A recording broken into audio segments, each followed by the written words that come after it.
Study hub में आपका स्वागत है। आज हम बिहार भूगोल से जितने क्वेश्चन बनने वाले हैं वो लेके आए हैं।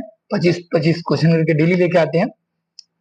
तो अपन लोग क्या क्या खत्म कर चुके हैं एमसीक्यू टेस्ट में। तो प्राचीन बिहार, मध्यकालीन बिहार और आधुनिक बिहार से जितने भी क्वेश्चन बनने वाले थे सारे फैक्चुअल से लेके मतलब हल्का से लेके भारी तक सारे क्वेश्चन एमसीक्यू में हो गए हैं। ठीक, अब बिहार के भूगोल में जितने भी आसान से आसान और भारी से भारी जितने भी क्वेश्चन बनेंगे वो सारे लेके आएंगे। क्योंकि अगर मतलब कंसेप्ट कैसे बनाएगा, उसी लाइन को सेंटेंस में डाल दिया जाए ऑप्शन में तो कॉन्सेप्ट वाइज पूछ लिया, अगर उसी में से एक शब्द को उठा लिया जाए तो फैक्चुअल इंफॉर्मेशन की तरह आ जाता है। ठीक, तो चलिए चालू करते बिना कुछ देर किए हुए एक मोटिवेशनल कोटेशन का जो आपको ऊर्जावान बनाए रखेगा। ठीक, ये आज का मोटिवेशनल कोटेशन क्या है? जमीन पर बैठकर क्यों आसमां देखता है, जमीन पर बैठकर क्यों आसमां देखता है, चल उठ खड़ा हो, चल उठ खड़ा हो, ये जमाना सिर्फ उड़ान देखता है। भाई जमीन पे बैठ के क्या आसमां देख रहे हो, मतलब ये कर लूंगा ये कर लूंगा, मतलब उठ खड़े हो, मतलब इच्छा शक्ति जगाओ, मतलब ये करने की।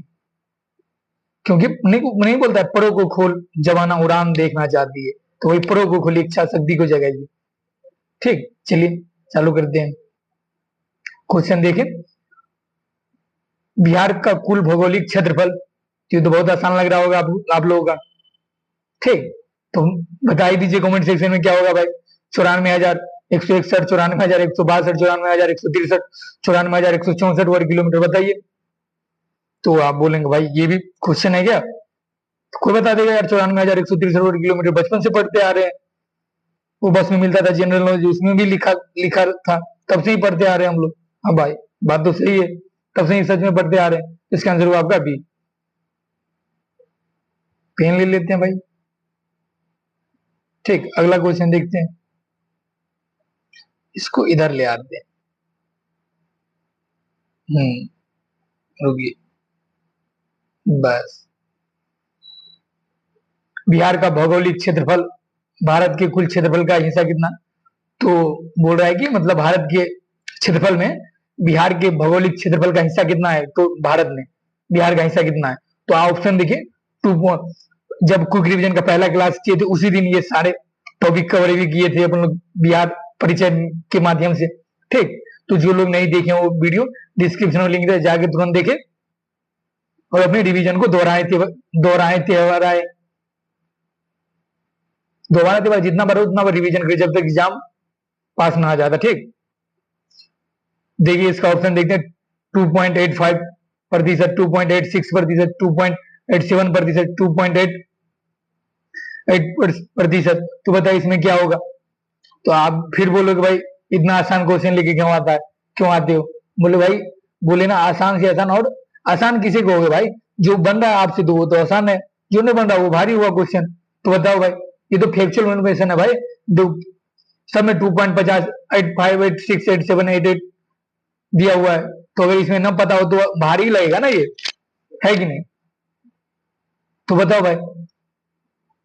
तो ये देखिए, तो 2.86% भारत के क्षेत्रफल में बिहार के क्षेत्रफल का हिस्सा है। ठीक, भारत के कुल क्षेत्रफल में बिहार का हिस्सा देखिए क्षेत्रफल में, तो 8.86% है। इसका आंसर हुआ आपका बी।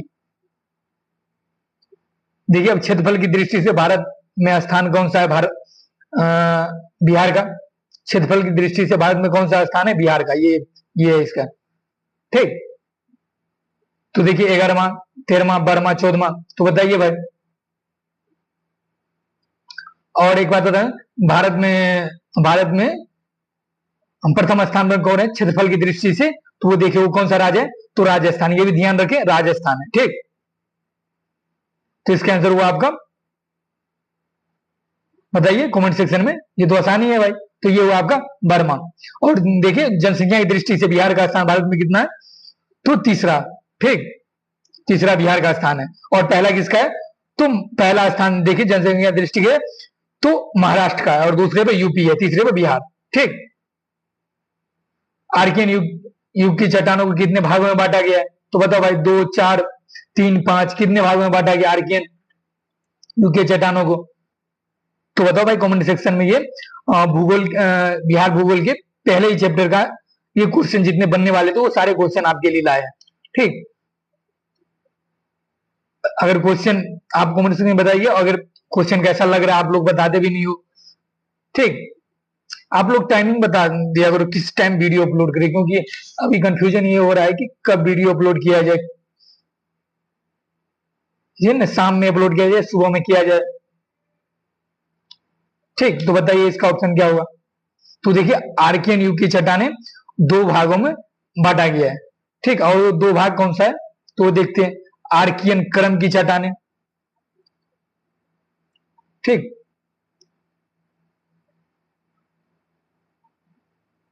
आर्कियन क्रम की चट्टाने है। दूसरा हुआ धारवाड़ क्रम की चट्टाने, ठीक। क्विक रिवीजन में अपन लोग इसका विशेषताएं भी देखे थे, ठीक। तो जो इनका डिटेल जानना चाहते हैं जो बालक, वो नीचे डिस्क्रिप्शन में लिंक दिया हुआ है, जो भी भाई चाह रहे हो, और उस वीडियो को देखिए और रिवीजन को तगड़ा बनाइए, ठीक। तो इसका आंसर हुआ आपका ए। आप लोग इसे रेगुलर क्लास में पढ़े भी होगी, जहां भी बीबीएससी का क्लास किए होंगे, ठीक। धारवाड़ शैल समूह में पाई जाती है खनिज चट्टाने, अखनिज चट्टाने, विंध्यन समूह की चट्टाने और आधुनिक युग की चट्टाने। तो भाई पूछा जा रहा है कि धारवाड़ शैल समूह में पाई जाती है कौन सी चट्टाने, तो भाई विंध्यन समूह की चट्टाने तो अलग ही चट्टाने हैं, अलग ही शैल, विंध्यन शैल से ही बने ये चट्टाने। आधुनिक युग के चट्टाने ये तो नहीं होगा। और खनिज चट्टाने का यहाँ मतलब होता है कि और मतलब यहाँ नहीं लिया गया, नहीं, और का मतलब यहाँ नहीं लिया गया। देख लो भाई ऑप्शन में क्या है, यहाँ और का मतलब होता है नहीं, और विजय विजय ऐसे करके। तो ये देखिए, तो ये तो आसान है, खनिज चट्टाने। तो इसका आंसर होगा आपका एक। धारवाड़ समूह की चट्टाने बिहार के किन जिलों में मिलती है, मुंगेर, नवादा, जमुई। तो ये देखिए, तो धारवाड़ समूह की चट्टाने तो जा रहे किस जिले में, बिहार में लगभग मिलती। तो धारवाड़ चट्टाने देखें तो मतलब बिहार से छटा हुआ इलाका, छोटा नागपुर का क्षेत्र है जो जिससे बिहार सटा हुआ है, उस इलाके में मिलता है। मतलब मध्य बिहार में ये मिलता है, जैसे वहां मुंगेर, नवादा, जमुई, उपयुक्त सभी। अगर ऐसे भाई ऑप्शन हो ना, अगर मान लो मुझे मुंगेर याद भी था या नवादा याद भी था, मतलब एक याद नहीं था, और अगर ई ऑप्शन या डी ऑप्शन उपयुक्त सभी हो दो, तो आंख बंद करके डी लगा के आना या ई लगा के आना, क्योंकि एकदर वो सही होता है। क्योंकि तीन सही देगा एक गलत देगा, तीन सही देगा एक गलत देगा, तो ऑप्शन बनाने वाले ने भी तो कई क्या सोचा होगा कि तीन सही है एक गलत कैसे देगा, और चौथा आंसर दिया हुआ है उपयुक्त सभी, तो उपयुक्त सभी होगा ना, नहीं तो एक ही सही दिया होगा या एक से अधिक सही दिया होगा, तो उसका आंसर ई होगा या डी होगा, ठीक। तो यहां देखें तो आपका आंसर ही होगा ये डी। और ये देखिए भारत के बिहार के पश्चिमी पूर्वी इलाके में का ये क्षेत्र है, पश्चिमी पूर्वी इलाके का, ठीक। और और यहाँ के चट्टानों में देखें तो तब तक जीवों की उत्पत्ति नहीं हुई थी। मतलब ये इसका कालक्रम देखें तो 450 से 60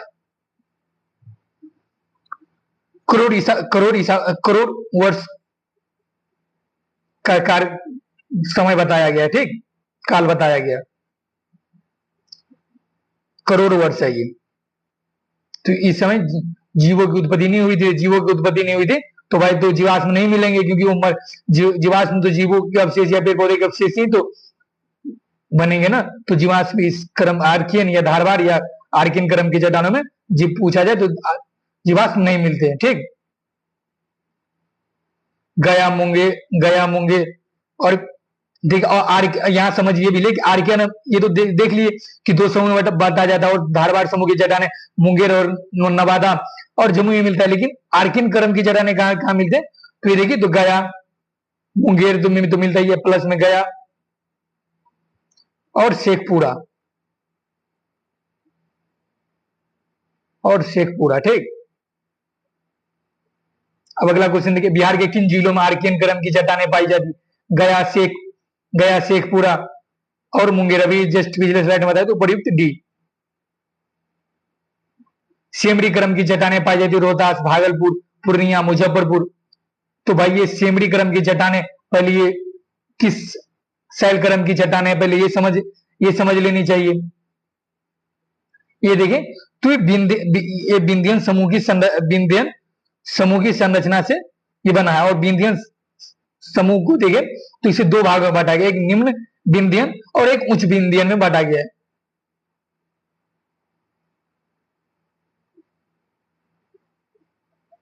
निम्न और उच्च में, ठीक। और ये देखिए तो निम्न, ये निम्न, ये निम्न,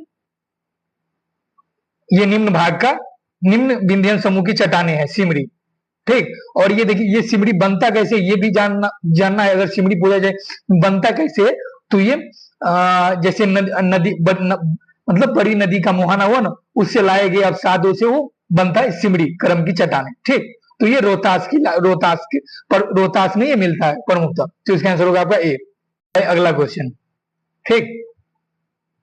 हिमालय पर्वत का निर्माण संपन्न हुआ था, तो यहाँ पूछा जा रहा है, तो यहाँ ऑप्शन अगर देखिए तो इयोसीन कालखंड, ओलिगोसीन कालखंड, मायोसीन कालखंड, उपयुक्त सभी।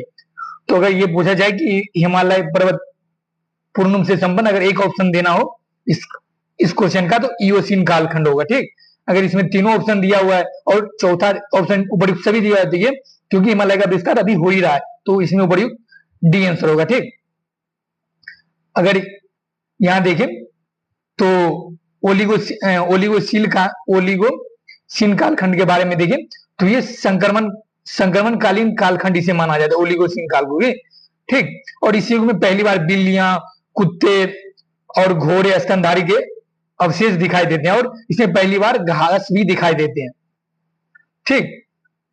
और इस युग को सिंह रहित गैंडा वाला काल भी कहा जाता है, ओलिगोसीन कालखंड को, ठीक।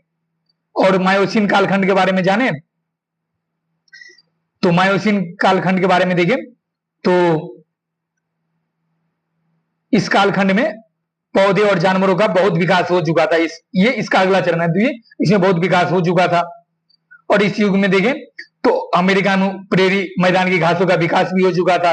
जलीय भाग में अस्थि वाली मछलियों प्रजातियों का विकास हो चुका था, ठीक। इस युग में पूंछ विहीन बंदर हाथियों का स्थानांतरण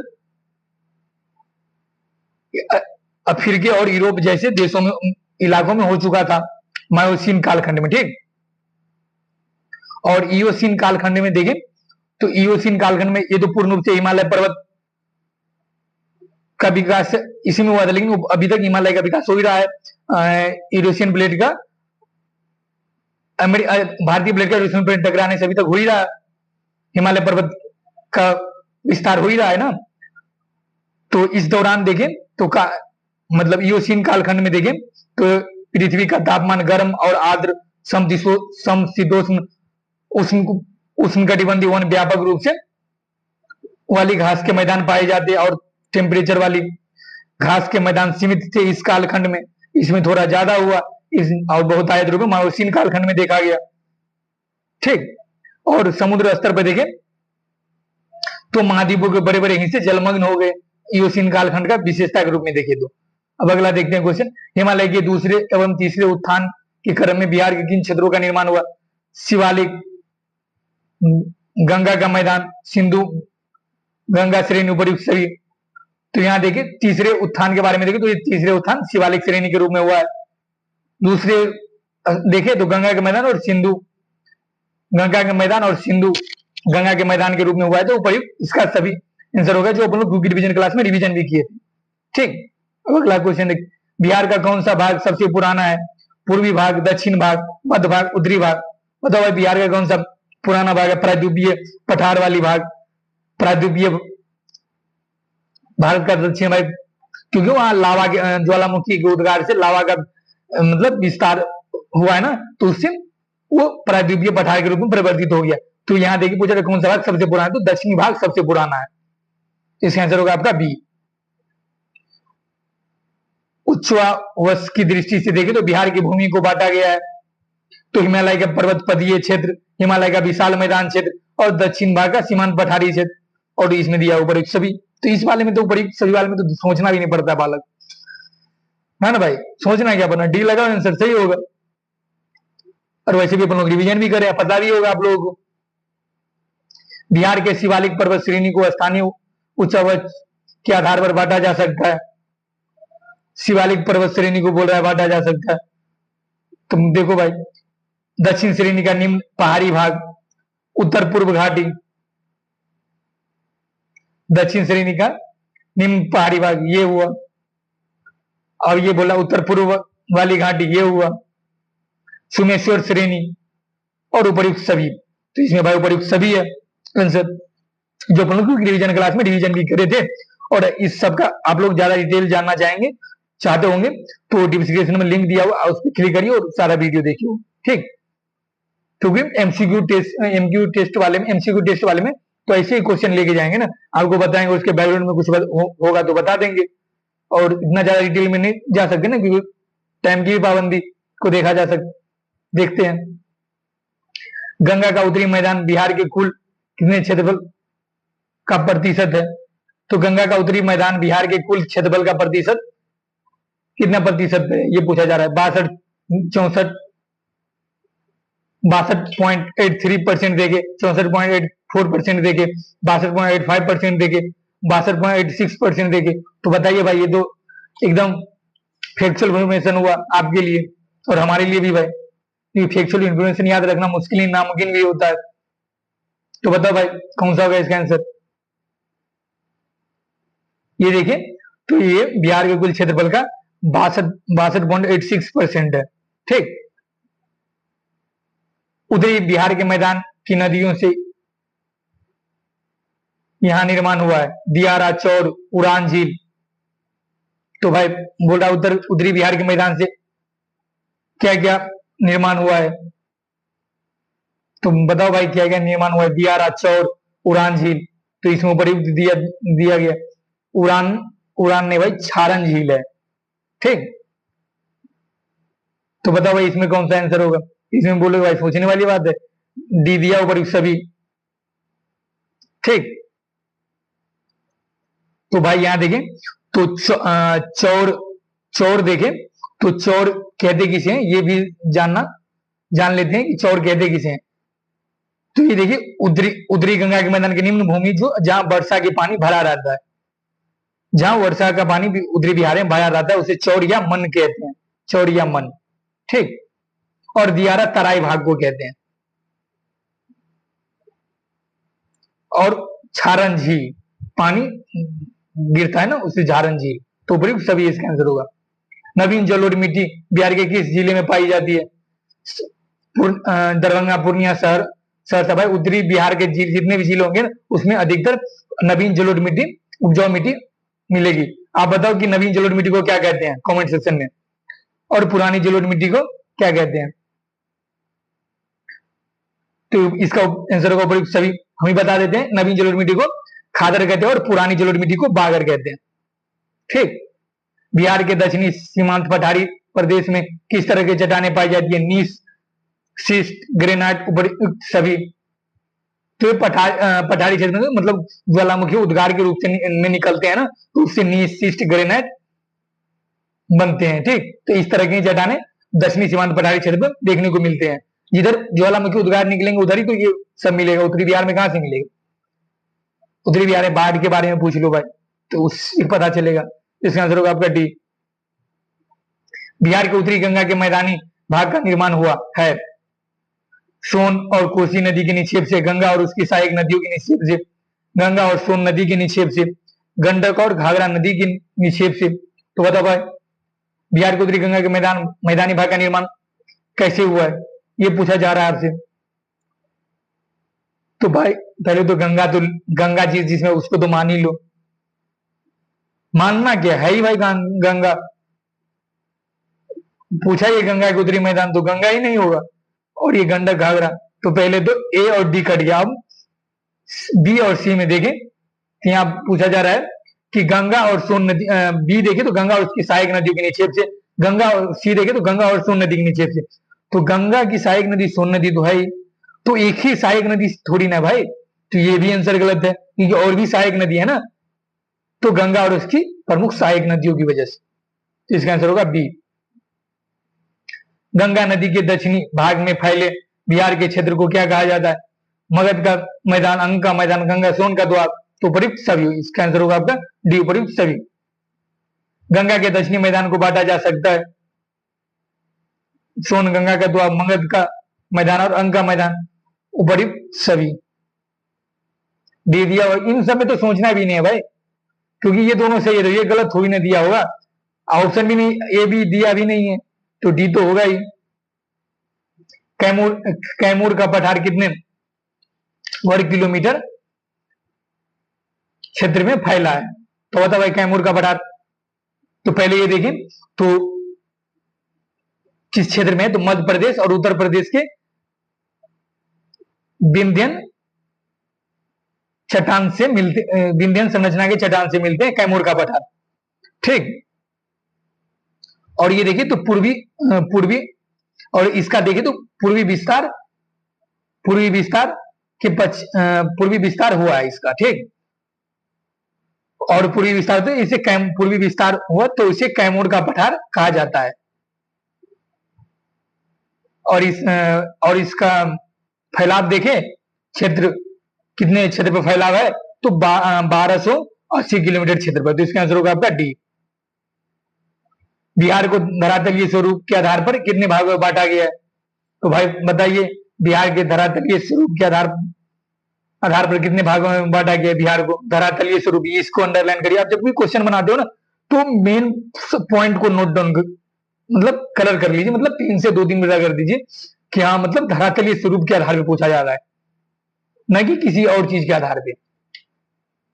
ठीक ना, क्योंकि वैसे में तब धोखा नहीं होगा। ठीक, बोलने में मतलब क्या पूछा जा रहा है ये प्रॉब्लम नहीं होगी। तो देखिए तो 2, 3, 4, 5 इसमें तो भाई, तो बताइए कौन सा होगा इसका आंसर? इसमें पता है तो तभी लगा सकते हैं, नहीं तो नहीं लगा सकते भाई। बताओ भाई, तो यहां देखिए तो 4 भागों में इसे बांटा गया है, और ये 4 भाग कौन कौन से हैं, तो आप नाम देख लीजिए। तो ये 4 भाग है, सोमेश्वर पहाड़ी हुआ, सोमेश्वर पहाड़ी। ठीक, दूसरा देखें तो उत्तरी बिहार का मैदान, हम नॉर्थ बी लिख देते हैं, नॉर्थ बिहार का मैदान, साउथ बिहार का मैदान। ठीक, और दक्षिणी पहाड़ी भाग, दक्षिणी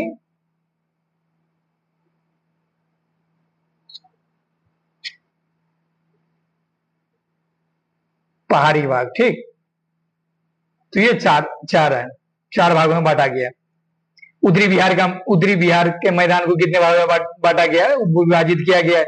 4, 6, इसमें भी 4, 5, 6 है, 7 तक दिया हुआ है भाई। तो क्या लग रहा है किसी को कितना आंसर हो सकता है? 7 भी होगा। उत्तरी बिहार के मैदान को कितने भागों में बांटा गया है? बताओ भाई, 7 भागों में बांटा गया है, बताइए, या 4 भागों में या 5 भागों में? यहां देखें तो 6 भागों में बांटा गया है। ठीक, और 6 भाग कौन कौन से? तो नदी के नाम पे बांटा गया है। तो महानंदी वाले इलाके को महानंदा का मैदान कहा है। ठीक, अब दूसरा देखिए तो कोसी का मैदान, कोसी वाले इलाके को। और तीसरा देखिए कमला का मैदान, कमला कोसी बलान, कमला का मैदान। और चौथा बागमती, बागमती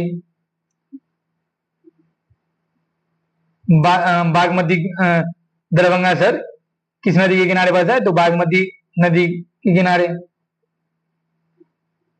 ठीक, अब और अगला देखिए तो गंडक है, गंडक का मैदान, और घाघरा का मैदान।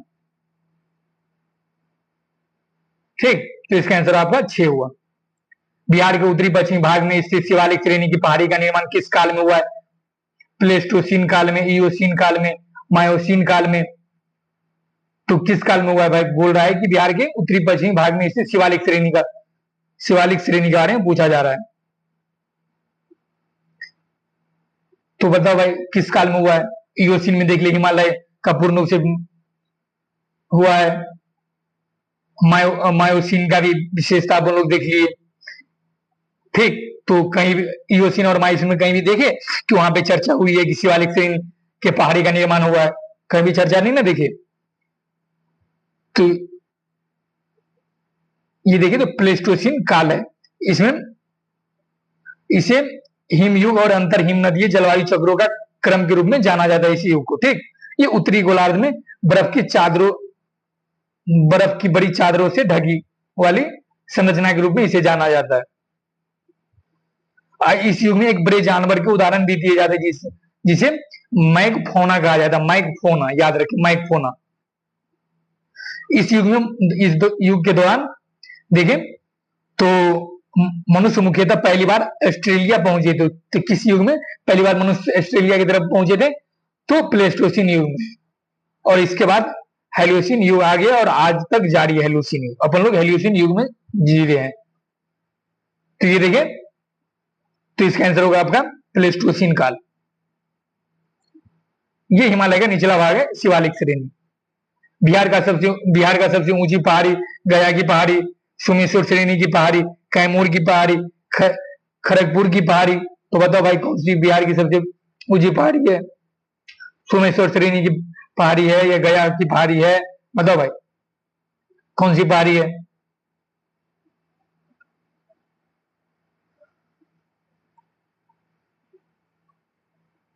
तो हम लोग क्विक रिवीजन क्लास में क्या रिवीजन किए थे?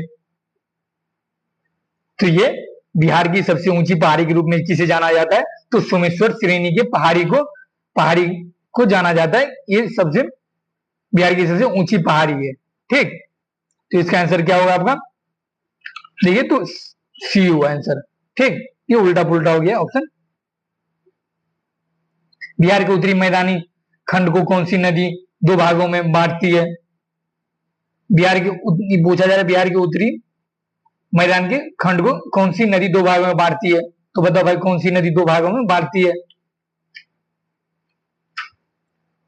तो यहाँ ऑप्शन देखिए, गंडक, बागमती, गंगा, बूढ़ी गंडक। तो बताओ भाई कौन सी दो भागों में बांटती है?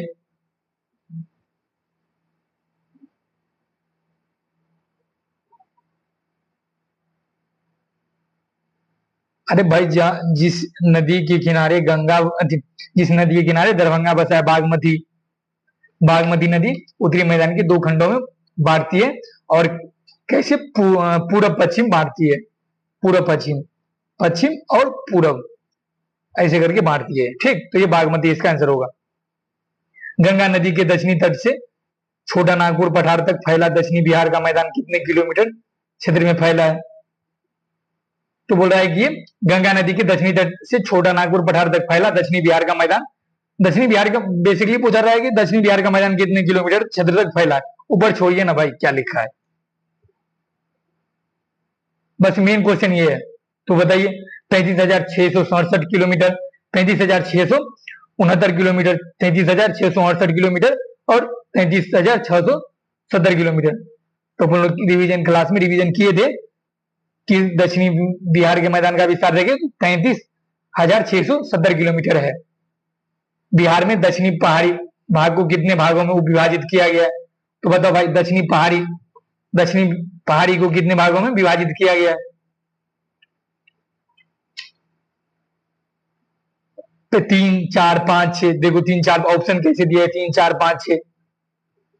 ठीक, तो बताओ भाई कौन सा इसका आंसर होगा?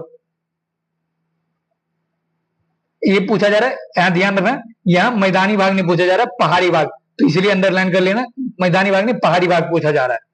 तो पहाड़ी भाग देखें तो इसे 4 भागों में विभाजित किया गया। और कौन कौन से 4 भाग है? तो यहाँ देखते हैं पहले, कैमूर का पठार है, कैमूर का पठार है। ठीक, और दूसरा देखें तो गया पहाड़ी हुआ।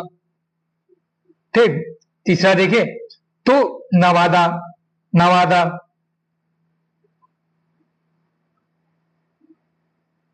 तीसरा देखें तो नवादा कयूल बांका करके, नवादा कयूल बांका,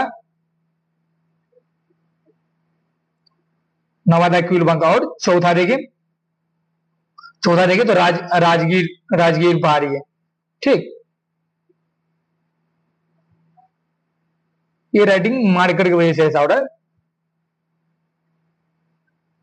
वैसे तो आप सुन रहे हैं, आप कहीं ना कहीं लिखे होंगे, बस आपको रिकॉल करना है, ये थोड़ी ना लिखना है आपको, बस रिकॉल करना है कि हाँ हम कहीं तो पढ़े थे। वो गर्भिक काल में गंगा का मैदान सागर था, और उस सागर का क्या नाम था? तो देखिए भाई, पहला ऑप्शन तेजी सागर, अरब सागर, जॉर्जिया सागर, अरावली सागर। ये तो भाई जो ज्यादा मतलब बड़ी अच्छे से ज्योग्राफी पढ़ा उसे तो जी भाई याद होगा कि भाई इसी ये गोंडवाना लैंड और लोरेंशियन सागर के बीच ही तो ये अवस्थित है ना, जिसे भारतीय प्लेट भारतीय और एशियन प्लेट टकराती है। तो ये देखिए, तो ये टेथिस सागर है, ये गोंडवाना और लोरेंशियन के बीच स्थित है टेथिस सागर, ठीक, जो अभी भी खिसक रहा है। देखिए टेथिस सागर का ये टेथिस सागर तो किनारों पर जमा हुई चट्टानों से ही, मतलब टेथिस सागर के किनारों के पर जमा हुआ चट्टान है ना, उससे ही आल्प्स और हिमालय पर्वत श्रेणी की श्रृंखलाएं बनी है, ये कहा जा रहा है यहाँ। और देखिए इसके बारे में, टेथिस सागर के बारे में, इसका प्राचीन ग्रीक नाम देखिए तो ये देवता के नाम पे, देवता ओसनस की बहन और पत्नी, ओसनस की बहन और पत्नी थेसिस के नाम पर रखा गया है। तो ये अगर फैक्चुअल इन्फॉर्मेशन अगर पूछा जाए, अगर ज्यादा गहराई में जाके एग्जाम, तो ओसनस, ग्रीक देवता ओसनस,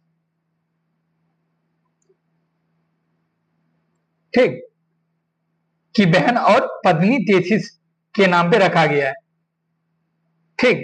यहां देखें तो ये टेथिस सागर से जुड़ी अवसादों जमा होने की वजह से अफ्रीकी और भारतीय प्लेट का आपस में टकराव हो रहा है, और हिमालय और आल्प्स पर्वत जैसे पहाड़ बने, मतलब और इसीलिए इसका आकार भी बढ़ रहा है, मतलब ऊपर, मतलब खिसक रहा है ऊपर की ओर हिमालय, तो इसीलिए इसकी ऊंचाई मतलब धीरे धीरे विस्तार ही हो रहा है, बढ़ ही रहा है, ठीक। अब अगला क्वेश्चन देखते हैं। पश्चिमी चंपारण जिला के शिवालिक पहाड़ी में किस चट्टान की प्रधानता है? पश्चिमी शिवालिक पहाड़ी, तो भाई ये शिवालिक पहाड़ी तो हिमालय का निचला भाग है शिवालिक पहाड़ी। तो यहाँ पूछा है पताली, आग्नेय, परतदार, रूपांतरी, तो भाई मतलब निचला हिस्सा है, मतलब गंगा की पानी तो आती है वहां, तो जलोढ़ मृदा मतलब काप छोड़ के तो जाती होगी नदी जब बाढ़ आती होगी, तो ये परत दर परत मतलब जमाती जाती रही होगी जब भी बात, तो परत दर परत, तो ये परतदार, तो इसका आंसर होगा आपका सी। तो चलिए आज 30 क्वेश्चन लेके आए थे, ऐसे ही आप लोग एक लाइक और एक सब्सक्राइब से मतलब वीडियो बनाने का मोटिवेशन मिलता है, आप लोग इसीलिए सब्सक्राइब जरूर करिए और दोस्तों को शेयर जरूर करिए, और ज्यादा से ज्यादा दोस्तों को मतलब देखने के लिए कि मतलब कैसा है, आप कमेंट में बताइए, मतलब मैं अपने और इम्प्रूवमेंट करूंगा, मतलब और बेहतर क्वेश्चन लाने की कोशिश हूँ। आप कुछ बताएंगे मतलब ऐसा क्वेश्चन सही है, वैसे अपने हिसाब से सही सारा क्वेश्चन लेके आ रहा हूँ, ठीक, मतलब भारी से भारी और आसान से आसान। तो चलिए आशा करते हैं आप लोगों का रिवीजन अच्छा चल रहा होगा, और चलिए धन्यवाद, ठीक।